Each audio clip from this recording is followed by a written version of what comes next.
product do I use to repair the many blisters in the white coating, which appears to be plastic, on my liner pool steps? My new liner is ordered and shipped, and the pool is empty.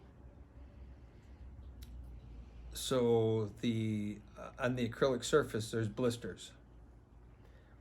There is really no easy way to repair blisters with an existing product, short of having someone come in and professionally redo the step with eco finish, or there are some products now that are sort of a paint over epoxy products that could be used for that.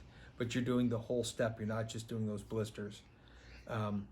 If they're not causing any real problems, I would probably leave them. What the blister is typically is there's layers of fiberglass or acrylic in there, and you get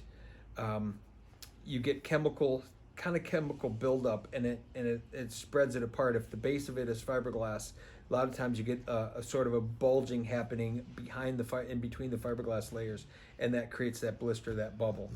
If it hasn't broken or damaged the surface, I would leave it. They're not the most attractive things in the world, but as soon as you try to start cutting them and repairing them, now you have a whole other set of issues there, and at that point you're going to have it professionally done, and it's going to be thousands of dollars to give it a new finish.